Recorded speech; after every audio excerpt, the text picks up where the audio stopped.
Eza kaka makanisi tozo kabola. Eza kaka makanisi tozo kabola. Eza kaka makanisi tozo kabola.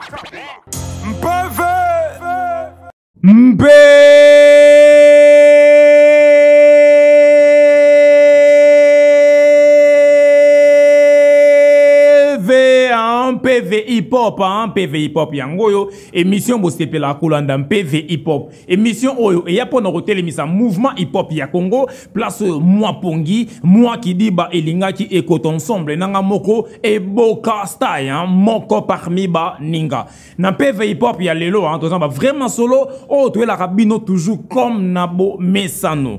Lelo tozana moko ya biso ya kala ya tongo na kati ya mouvement hip hop ya Congo leader ensemble na bana mai bozo na biso bengaka déjà voisin tozana leader Blacky. Tozana leader Blacky poto beta ba vraiment solo etali UDPS ba vraiment solo etali jeune courageux sika wapi yaza qui produit ya ma solo et puis to beta ba vraiment solo o ya carrière na ye. Tout le monde a eu, tout le monde pour ça la vraiment PV makasi. Voilà. PV. Voilà. Tout le monde a mbote pour ça la vraiment PV makasi. Mbote mon mère. Mbote boka style. PV zali. PV toujours. Dans le monde on a PV quoi. Déjà quand la santé saoudi PV zali donc mingo tunezate. Tenzamba osu en tout cas nyoso ikende bien. Voilà. Bandi en PV, c'est la biso, bolinga to de gauche à droite, faut que mbala moko pour ngonga eza ngonga. Tu dis que to mesa na koza na bino ne bozara ensemble wana groupe IDPS, ne botika no mbale, yona nde wona saibi. Sinon bon non saibi. Utuni saibi. Aza bien. Aza bien. Aza très bien to soline Léona Tongo. OK. En tout cas mon gars sur frère Ndego na makila. OK. Aman Ndego musique a pesinga. Bandeko musique a pesinga. Musique a pesinga mais boy ndeko ngo poke na solo yo moti. C'est na boyité. Soki bat ba comprendre bien et l'autre sali c'est que voilà, tout mi pesi neti ba benga moi congé sabbatiquement boy. Vous comprendre? Chacun a sa la maramuna na kwa na pendant un certain temps. Mais IDPS c'est Koufité, IDPS c'est Zali, Torozonga, Torosala album, Torosaba Mambunyoso ensemble. Mais en tout cas en ces moments, Moutoupe c'est créé moi zone nae et à confort, mais c'est toujours la famille donc voilà quoi. C'est toujours la famille. Bafaro, Baoji Gradi, Barosa un peu fier le bakino bisope tout ça IDPS, bazap na droit na kata IDPS. Bien sûr, Bazan a droit dans le IDPS parce que IDPS c'est état d'esprit mobimba. Na sorti le long mitu na bango IDPS c'est zalara. Na mitu na bango ça la lelo en tout cas une grande partie ba ekoli ngopé na kati ya IDPS na kati ya la belle jeune courageux donc voilà bana drôle bango en tout cas on se sentir à l'aise. C'est bon c'est par rapport à que non lobby que non IDPS c'est Koufité ça stratégie le mora bon ce qu'on a kata stratégie wana na bango pe baza na kati to bon libanda kandi baza libanda. En tout cas na kata stratégie bango ba ebité mais na olinga soki to zongi en tout cas on a la réceptif, vous comprenez? Tant aux on a projet, aux on a studio, tout ça, parce que na Soleil dernièrement, un grand prêtre Gaz fabuleux, vous comprenez? Na ibisage tellement amoureux leader à IDPS, na IDPS musique, ils ont signé à vie na jeune courageux. Donc tant aux on a tout ça, ma kamuna kati ya jeune courageux, vous comprenez? Donc voilà. Voilà, on a tout dit, leader Blacky, n'engé a PCLI ma solo par rapport à Bandeko nae, Bazaki na bango na kati ya lisanga, UDPS musique. Blacky, on a dit Chochoa. Naza pour en tout cas. Voilà. Batebele, Bayebelio na IDPS. Ouais. Donc, jeune courageux, c'est Moussa Makasi. Exactement. Au fait, on a bandi, on a net miyaga na mambo. Vous comprenez? Dernièrement, manager n'a pas eu faux comme papa na bang. Vous comprenez? Parce que on a naza même ancien. C'est comme musique et arana tant nango au mutu à comme au sommet art na yo soit mutaye bana vous comprendre nanda osa la musique nando sala bien kande na sala le kande nando sala depuis kala mais sauf que lumière ezala vraiment té vous comprendre batu ba eba ngeza mingi batu bazana na kata mouvement ba rappeur ba eba diable et merde na biso taper ça avec un diable mais ba eba en tout cas tout en camo yo na grand prêtre vous comprendre Mais si autant tu zongi IDPS ndé si comme tu ça là que tu jouis vraiment la lumière aux que partout na genda lelo attends sur 102 personnes va reconnaître que on a artiste. Voilà, quand on est au bina, vous avez déjà moko ya kala. Ouais. Nakala, kaka nakala wana, obetaka nzima mo wana klashaka ndeko na yo Guest Fabulous. T'es dans ta solo. Ouais. Non, t'as regardé dernièrement une émission Mora Salaka, je crois dans King 24. Bah te belé bah clasha, y compris na Yopé Blacky. Au clasha quand il pose la visibilité. Ouais. Et ça est solo au clasha qui pose la visibilité. Non, à cette époque-là, na banda qui Zaki na ba débat mon bando c'est passé sur Par exemple, mon père là qui a clashé nga poyebana. Ça dit yo pour ça parmi bateau va dans la liste wana. Bon après clash oui na balansara moi pique à l'époque c'était en 2015 ou 2016 boy mais après ça to bengana to so là nanga osali ba na bia talara yo bani par rapport c'était pas na kati ya N so pendeni mais bon talara ye aza au sommet fallait au tout aïka quand même na sur ye moroso azalaki yete alinga pa nomi clash. OK. Pour talara ye. Donc en réalité ba clash ils ont un mouvement hip-hop, ils ont un blanc de thématique, ils ont dit non, moi, je clash au Nimango et l'équipe. Au fait, clash, ils ont été là, monté maté. Si on a monté la musique avant, clash, ils ont discipline, on a rap. Vous comprenez? Nous avons droit à clasher, nous à lingi, temps à lingi. Vous comprenez? Voilà. Si quoi, carrière solo nayo, au bêta qui tombe, au bêta libiso en moto, bien. Blacky Yatiki, Bandeko Nae, Blacky Azum Pandi Nae, Tamblaye Moko. Tango Botiki, IDPS, Nengobi, on est payé maman Mouké. Ils ont qui contrat et si là qui. Contrat Vidaki. Contrat Vidaki paie, vous comprenez? Contrat Vidaki et puis, tu fais un abaya, tu boulagi, tout ça là, bon, vous comprenez? Mais bon, ce qui peut c'est parce que les gens courageux la minute à signer. Ce c'est un peu que bah contrat monsieur Ezalaki voilà Ezalaki déjà proposé na courage peu carrière solo. Les gens courageux bah quoi ils donnaient au fait bah signer sous parce que bah revoir bah contrat vous comprenez. Il y a un contrat des à la fois avocat, faut administration, bah membre belé vous comprenez. Mais ceux qui que n'attend et que Babylone union c'est prêt parce que Camille t'es bah non CP recrutement. N'est ligne salami qui bah contrat et bah artiste union c'est si la malamoko parce que yes temps oublié non bah ils ont artiste mon côté à cobeta tolo que non hier ça jeune courageux parce que na minute oyo ils ont artiste mon côté c'est parce que bisonio surtout signé presque nzela moko vous comprenez. Na sur ba vidéo na ba photo et tournant na ba Facebook tout ça là. Tout ça un jour bateau nyos ba pona biso jour biso nyos na signer contrat ba photo ezali ba ambiance ezali. Donc voilà tout signer biso nyos jour manko. Voilà pourquoi tout ça na ba contrat 2 ans biso tout. Donc bon, on a bien jour mais à part bino ils ont des artistes et musuki ba na sima bino ils ce jour mon côté. Te ba net artiste ni no na sima signer ba te belé ba zaki na pépinière. Pépinière ezali que bon mais bah ouais je pas payé na basima wana te ouais pas signé te ouais pas y pépinière fallait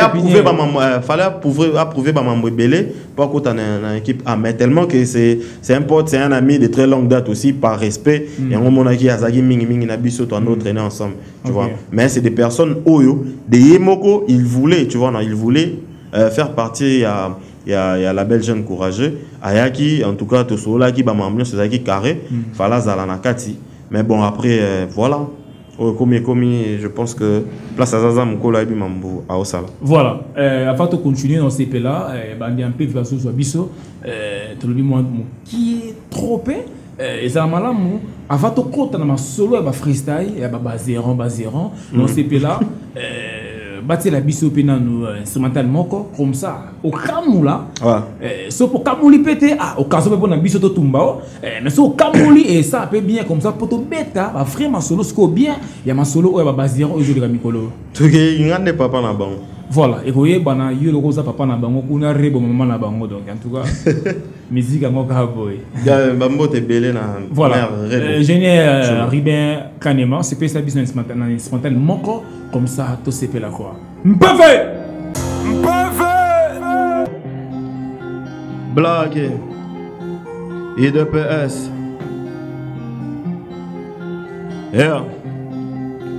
Yora Baluka baye bandenge nini na sala Ponako Matiawa, travail, patience, courage. Résultat ya oyo bozomona na força et l'autre côté. Nyonso naza na nzambe moto apesa na profiter l'autre côté. Mais ba opportunité na saisi ça. Lelo Biggie, Blacky, I2PS et Belé bazonyonga. Mais ba sacrifice na sala. Est-ce que bango bakoka? Je rappe en français, en russe, en allemand. Tina mono kwamboka. Privet guten tag. Mbote na bino bana ya mboka. Yeah, yora. Sona chalito ikoyoka mutu nyonso mena komi o naza lelo te. Traité nga ndenge olingi neta po naza na luka vérité mais raison te. Talent ezamena naza fainéant sona concentré bango tout ba niveau te. Black. Voilà, plaisir, il y a trop vraiment, il y a Oyoka, leader Blacky PM, hein. Comme les Libis sont vraiment freestyle, on bien ma casse, na mato et c'est peli quoi. Bon, qui est, papa na bino dengue à rapper. Ngaïte, yé moko muta lobby, papa na bino. Ngaï na lobby ka maman ya lobby, sko yo boya. Ah, talio, là nzala. Pour le mari, bah, billet les mamans na bango, ah, Black PM abi, papa na bino. Voilà. Après, quand freestyle, on lui place moko wana. Talent est tellement ma casse, mais vous en définir. Ouais, en tout cas, c'est ce que les gens me disent aussi parce que c'est très rare de me voir travailler. Vous comprenez? Oui. Ils ont rare ma casse. Bateau ba binga ba mon même pas. Bateau nanga mais comment tu fais neti master nanga na PC ba mote belé. Billy tourné chez Aga Frank Emmanuel. Atunya dernièrement bi na oui ko bimsa banze beaucoup mango earning. Vous comprenez? Donc je trouve que pour un artiste, pour un rappeur, je travaille pas tellement trop. Mais nous avons ça moi dans les alliés et même sur les champs on sentira que est-ce que c'est normal vraiment dans niveau pour Belly Blacky mais Blacky a travaillé, c'est normal. Ce que le problème c'est que nous travaillons dans ça boy, ce que son bande au travail. Les locaux là na bisa batu te bazane tinga na mutaza na talent na ba faculté na ndenza ba pese là les locaux là ba freestyle ndenge ezo beta malilo baba zéro Blacky azolo banita ngota la bango bazape ba memi pe moi énergie moko pe na mouvement hip hop to ba memi eloko mabe na kata mouvement hip hop. En tout cas déjà à la base ba freestyle ya baba zéro. En tout cas, c'est bien. Je pense que c'est banana à Brazzaville, pas Negonabiso pattern. Vous comprenez? Après, même eux, il y en a qui n'a pas base et commis partout. C'est bien bon, c'est très bien. Mais bon, moi bizarre, ils ont accepté tout et n'importe quoi, tu vois, non? C'est pas vraiment les rap qui est mis en avant. Dans le monde, on débat, on met des hits, vous comprenez? On a tenté le gonae, vous comprenez?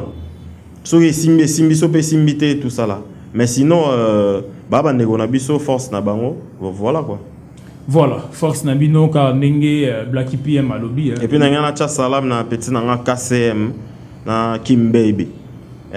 Bango vraiment et baba o ba uti na baba zéro, ba sali banzem bo sali succès, ba bimi sans sala ba marquer les belé. Et puis voilà. Logique à trop. Tout ça puis awa na moko ya baleki mwana ikeyu ba comment changer ba singa bi bokastai ba tout tellement ba bi yi azan esprit ba yanke ba bengi ike yanke. Donc na zone na bango na vraiment bengi ike yanke. Donc le petit ozaimi awa na 11 ans freestyle n'est pas mon makasi tant on a rango le barani. En tout cas nazalaki agréablement surpris il y a au moins na âge na e au sala ba mambo azo sala na je pense pas que ba biso na ba âge na e to andaki ko sala ngo vous comprendre c'est un petit où il faut qu'on féliciter en même temps faut en encadrement il y a bien parce que il y a un important il y a un important na moni vraiment que azana elo ko ngo parce que na ba âge wana ma lobazo bimisa surtout ceux qui yé mom ta komango. En tout cas, grosse force dans les places à Zali. Voilà. Blacky, Osaki n'a génie courageux prod. Babandek aussi, alors presque, nous sommes du côté production. Ouais. So, nous sommes 20% ou 30%, mais 70% mon Babandek aussi là. Exactement. Les lots, eux, en monde solo. Au travail, Yomoko. Aux a déjà une équipe na Simanayo, tous en ont Yomoko. So, za Yomoko. Bah, charge ligne des autres sentir. Écoute, ngai tangu na annoncé carrière solo nanga nazalaki na posa ya signer contrat à msuna label mususu mais na yota la que na label ce sont les mêmes choses qui reviennent, on comprend. Et leur boy ça la maraté, ba promettre après bon ça la té na bi bon. Tellement on n'a pas courageux, on comprend. Yemo déjà avant bandosa avant ba label yemo bandosa ba mamnae et puis nous a appris à bi musicien faut tailler la label té, on comprend. Faut tailler la carrière na yo. Yango, j'ai des personnes avec qui je travaille où ils a que naza en cas de structure à tuti jamais topola. En tout cas, bazo aider manga makasi ba masterclass au nyuso bomoni et ana ba force na bango et puis avec mon producer Arnaud Sacré JR talara comme on qui m'a aigle. Et puis il a monté une structure qui s'appelle Pi Entertainment, ba s'occuper na IP ba mamne so les kanango bien. Et puis na saluer FK Easy à Tuti Jamais Topola dans le boss et moro. Tozong et la masolo par rapport à freestyle au teko balancer les bisous. Au lancer IP challenge na moko wana on a luka gagnant wana de en côté na kati ya projet ya remix nango. Na remix nango wana tokoye batamo ba tête ya bato bozala wana. En tout cas, ce n'est plus. Non, profiter tellement émission na état la mamakasi. Là, on sait pas gagnant. Ah ouais. Et ça l'a bien. Tous en a 2 gagnants. Ok. Vous comprenez. Tous en a Moja Bams. En tout cas, il a tué ça. Félicitations, frère. Et puis tous en a petite Nabiso Karmka. C'était la seule fille qui a participé à na challenge. Okay. En tout cas, par respect na équipe, na yobika ba fille basé belete na mouvement na biso. Basé belete niveau ba ouais la rabango la voilà. En tout cas, en termes de vote, ba commentaires, c'était très serré entre lui et Moja. Donc il y a un autre par loyauté mais surtout bango mbalende baza ba gagner na biso. Par rapport à choix aux agis na besoin mutu moko. Na ina posa mutu moko. Tellement moi aussi oui, tellement moi en plus c'était la seule. Tout féliciter na nous courage na vous comprenez. Et puis voilà quoi. Je savais pas il y a une page na il y a des filles voilà na voilà Bazali et tout ça fait plaisir. Donc ba gagner na biso bazami balé Moja Bams na Karmka petite na biso. Et puis au remix on a remix nango en tout cas na lo babega on a grand prêtre Jazz Booz Malakai mais on a combat na bisi on a on dit na remix on a rappel ngate pour Jazz Booz il mo déjà freestyle il y a vie quoi il y a bon moi et puis on a les legends na biso muso ce DJS aïe c'est que tout un saban on a ba petit na biso o ba ya sika donc histoire idée ça qui vraiment que il y a autre ba tumso mais Bazarba pas ça le mot pas bon hein Bazarba il a fait on dit que Bazarba en tout cas moi ça me dérange pas ce que logo ça là que Simbi est bien et puis Bazarba c'est mon gars en tout cas big up à toi là où tu es Mr Bazarba donc voilà quoi voilà game les arrandé boy lengi vraiment idée ça qui m'a topé ça ba ndeko musupe force vu que biso tous en moins lumière à mouké bah on peut pas profiter peut-être lobby gaz Fabius à lobby voilà quoi voilà to kango et bongo to zonga to sepela les sous quoi voilà mpeve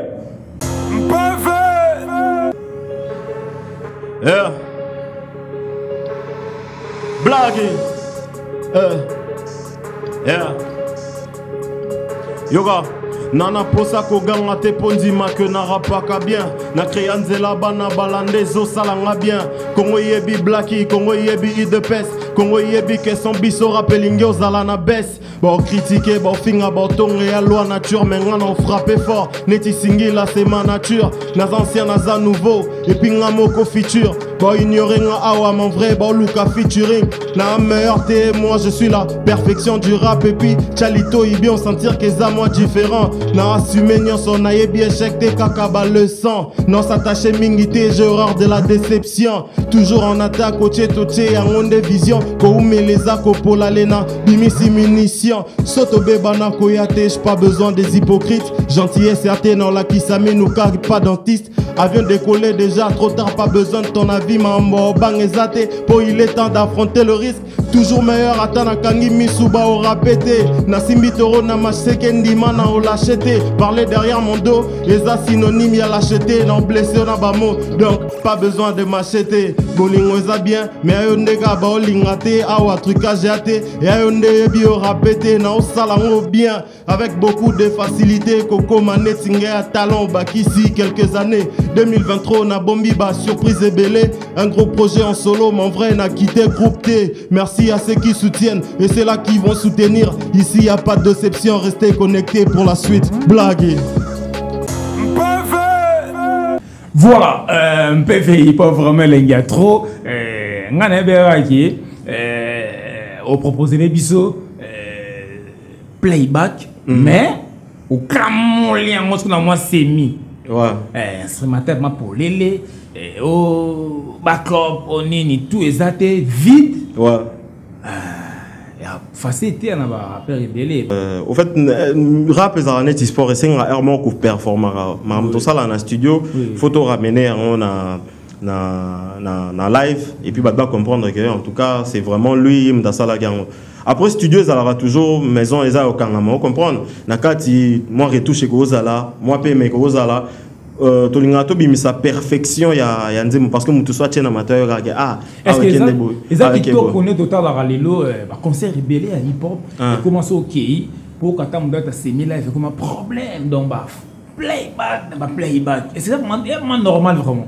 En tout cas tout perda et logo parce que moi je pense je crois que dans l'époque au bisotando ça la baba biloko ezaki que bah instrumental il y a instrumental nzembo nao faut rappeler l'icône mais les lots instrumental il y a nzembo ya artiste comme presque introuvable et comme on a playback partout après bah showcase pèse à la bon showcase à la playback mais un concert normal mais bien sûr on a un concert en tout cas bah ça la performance ça la bien vous comprendre so monique moi paye maman nini au lukima backer na yo c'est comme ça qu'on faisait à l'époque logique tranquille. Blacky, aux ans moko, bastar, rappelé dans zone ayo, ça dit surtout de tanga, ni Petro Congo. Masina changu en tout cas te belé ba yeba tenga maman na changu mouvement na linga sko lo belonde parce que comment bat barma ouais là nga intel de changu nga botami wana na salira pour wana ma munyo surtout wana moi organiser te ba o ba yebi vous comprendre voilà et puis to comment ya RDC mobimba to comment ya batunyo so donc moi betela mato les até mais ba yebi que voilà fierté ya changu. Surtout en rap, voilà. Manayo to ebiki ndikono Guess Fabulous na ndikono yo Guess Mawete courant les karaté. Courant ba kata. Snell bena ya rando akata. Courant les karaté. Masam moko aza na zone na yo na chang. Est-ce que lelo peut to la muka vraiment boye moi proposition mo repege na moi na mai na minito na zan solo to okipe ko kamula moi collaboration mo na 4 cas ya biso ba na chango. To ipo mo lelo ka bongo. En tout cas, sur les apps pour une bonne cause, vous comprenez? C'est possible, ça peut se faire. Après, dans l'ingate, tu as changé ma loba, boy. Dans la carrière solo, j'estime que na guerre na mutute. Non. Pour bateau belé, ça la net, moi, genre. On a guerre na mutute. Non, on a guerre. Non, la guerre, toi, t'as non. Ma guerre, toi, Kalana, ils en ont panzi, vous comprenez? Parce que si je reviens avec les mêmes choses, et tu vois, non, ça la bien été. La minute, non, c'est considéré comme na guerre na mutute. Vous comprenez? Le comment entre Guess Mawete et Gaz Fabulous, vous comprenez? Ils ont un bangomi balé, baébi, et là, on y ça là qui est bas comme un niveau. Mais par loyauté, vous comprenez? Moninde gonayo so kuti ba bete na nzela avant yo tout na na salaire ma bien na salaire bien faut côté là non ndegona donc par loyauté moi je ne pouvais qu'être pour Gaz Fabulous parce que n'engé pas vrai vraiment n'engé pas vraiment Changu moi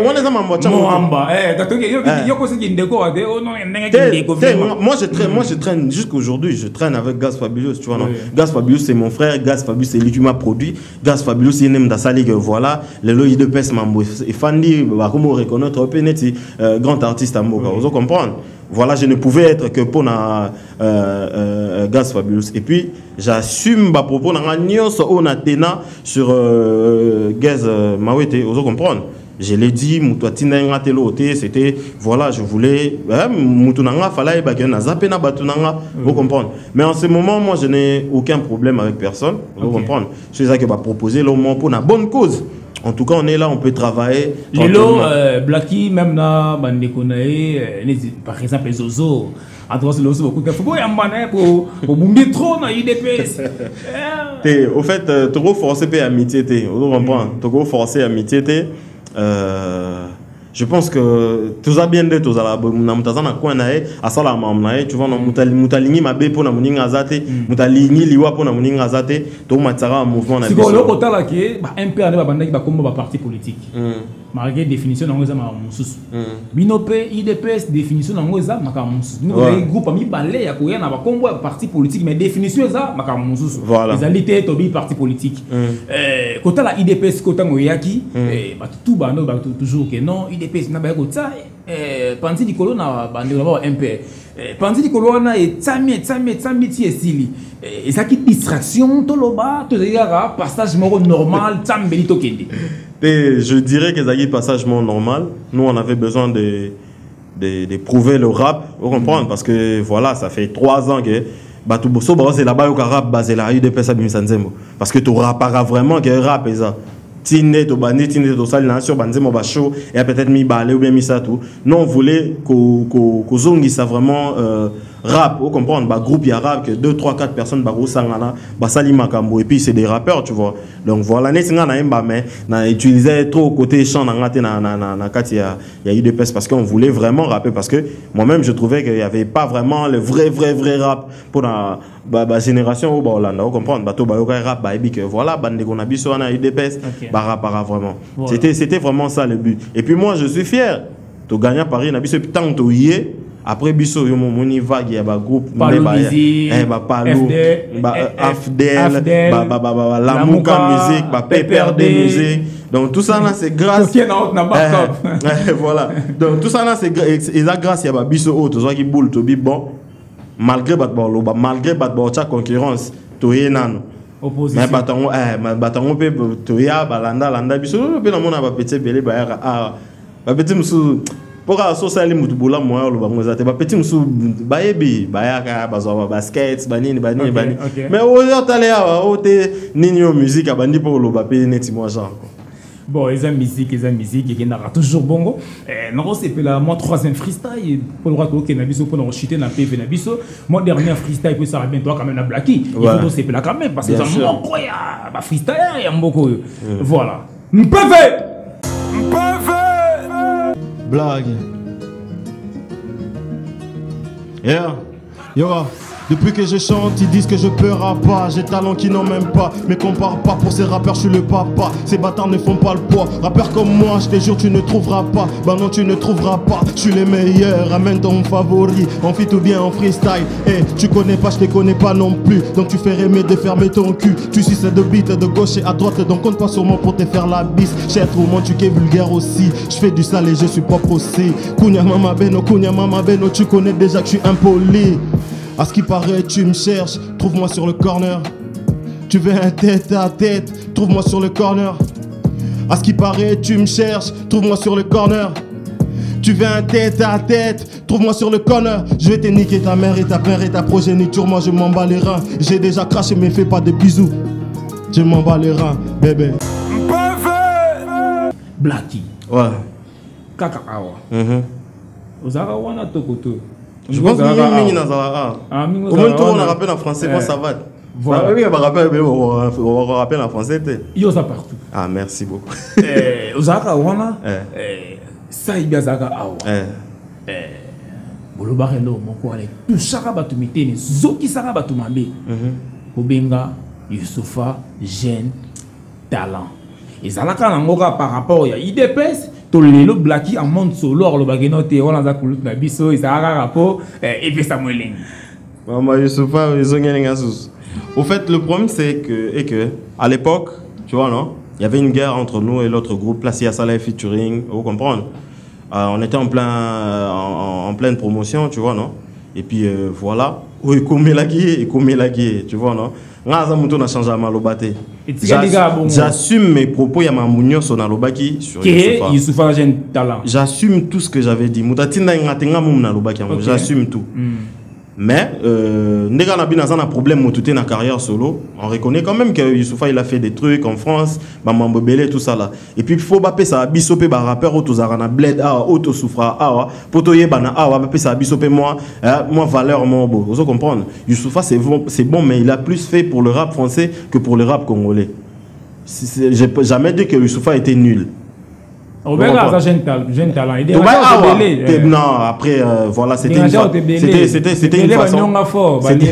Mais attends, il y a un problème. Sauf que c'est. Voilà. Il a beaucoup déjà fait pour le rap français. C'est un bon rappeur français. Moi, j'avais jamais dit qu'il était nul. Sauf qu'à cette époque-là, c'était chaud, c'était la guerre. Et puis, il est mieux placé à comprendre Mambo et les gars en rap que n'importe quel mouton Azaki choqué dans Mamnalobaki. Parce que lui aussi, il a fait des clashs avec des Nesbill, avec des Kerry James, tu vois, non? Tranquille, ça se passe comme ça, c'est le rap. Voilà. J'assume tout ce que. Moi, j'avais dit, j'assume tout ce que j'avais dit.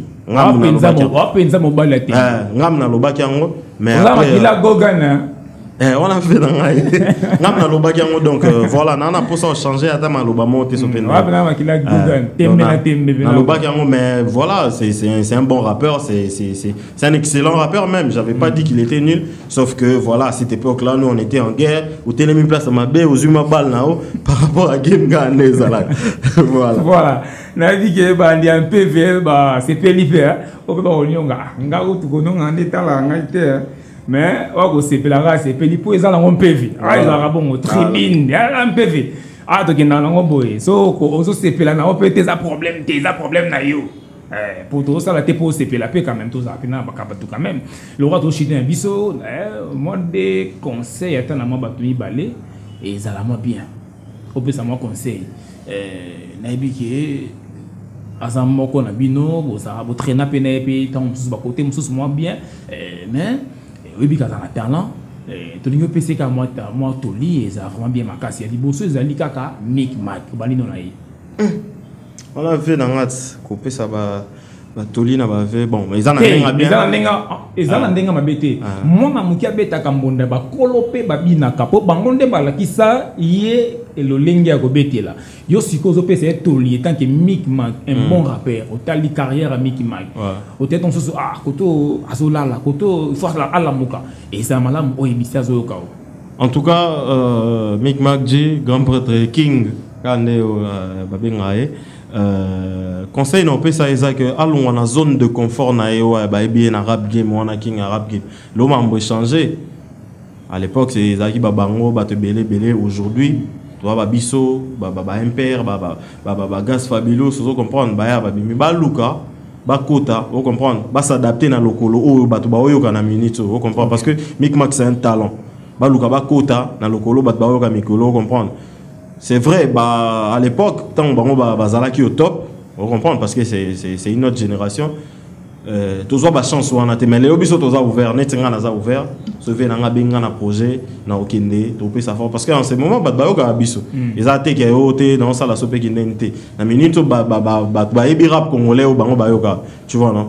Ba approcher biso s'ils ont besoin de quelque chose, ba ya. En tout cas, c'est pour le mouvement, vous comprenez? Voilà, on est ensemble, le grand prêtre Micmac, grand rappeur, donc il y a Osakanate. Voilà, mon corps dans repère Sazali, au Banasima Labino, et Zamalam Mingi, bon, dans ce soir, on a un Nasima Nabiso, Zandenge, Misu Nangandegi, Monamoye, Nengepe Muni, Banasima Labino, et Zandegonayo, Chichi, ce que c'est moi Toli par rapport à la carrière. Écoute, Chichi, Raïm t'a fait découvrir Eza Saibi. J'étais sur Facebook, j'ai vu un de ses freestyles. Avant même, TikTok, vous comprenez? C'est un bon rappeur. Avant, ça parlait même que voilà, il voulait rentrer dans un courageux, un truc ou bien rentrer dans une je ne maîtrise plus. Mais il y a déjà le moins bon. Mais aujourd'hui, voilà, grâce à TikTok, aujourd'hui, à la base, et en tout cas, conseil on peut ça Ezara abandonner la carrière dans la musicale, vous comprenez parce que le freestyle c'est bon. Le freestyle c'est vraiment bon. Tobi Bato Bazar reconnu comme un grand freestyler et un Mogao mais talent, de carrière solo, vraiment carrière et musique bouée, moi genre, parce que sauf Fanny Mignon, freestyle, la vidéo à CPL. Mais tant que streamer, c'est sur le Spotify, Lénine. À ça, la carrière, on a eu clash, c'est ça. Et ça, nous là, au fond, nous sur les gars, comprendre. Voilà, sur au clasher, à clasher Mouto et Lingui, c'est son problème. Et puis, Babambaliban, la maman, on là, quoi. Voilà, Babambara Libanga toujours na manga o eza ya côté là, DJ Ice Madiko, Azolanda Bisso, Basalam Ebele, Jingonja, Din Lengol, Eric Okito, hein, Basalam Ebele, Kila, Samuel Kila, depuis États-Unis vraiment Basalam Ebele, mon amant il a mon évolution ma tama, ça dit Congo on a ko freiner mon litama na yo. En tout cas, et ça les représentants qui toko makasi quoi. Voilà. Moi dédicace na moi des 3 personnes comme ça aussi si PV na Bisso. En tout cas, na pesa bambote belé na Arnaud Sacré JR, Ernest Aigle, my man de tous les temps, Darel Yanda, Doris Liao, mère na pesa bambote belé, na bosani nani, venanga Guillemanda boyo mabisenga na bosana été, Fellow Drive to Bangi. Tout sur l'année où tu avais une mission à Bissingaï, donc il est pas ma banga.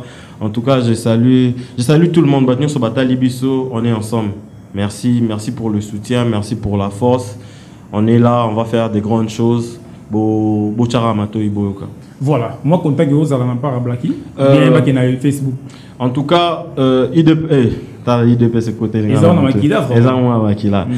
Blacky PM officiel sur Facebook, sur Instagram, sur YouTube, sur TikTok.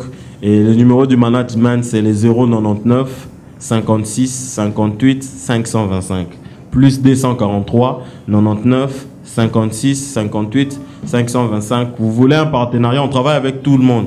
Vous en poussez un partenariat, Monique ou apporter les bisous et l'ourmont et bien, vous comprenez. Et puis voilà, contactez Bisso, management est ouvert pour la bâtonnière. Donc voilà quoi. Voilà, merci beaucoup Naope ingénieur Mukeni Makomi Chala. On dit la mutumo boire le para le kulutu. Kulutu owanjo lenga le paka. Comment les bomans mabe owanjo lenga le paka. Ah, allez la place là mabe. Voilà. Kulutu owanjo lenga le paka. Kala Black PM ACP la na combo là. Amenez-moi coca, comme ça et ça la bien quoi. Bébé! Eza kaka makanisi tozo kabola. Eza kaka makanisi tozo kabola. Eza kaka makanisi tozo kabola. Bébé!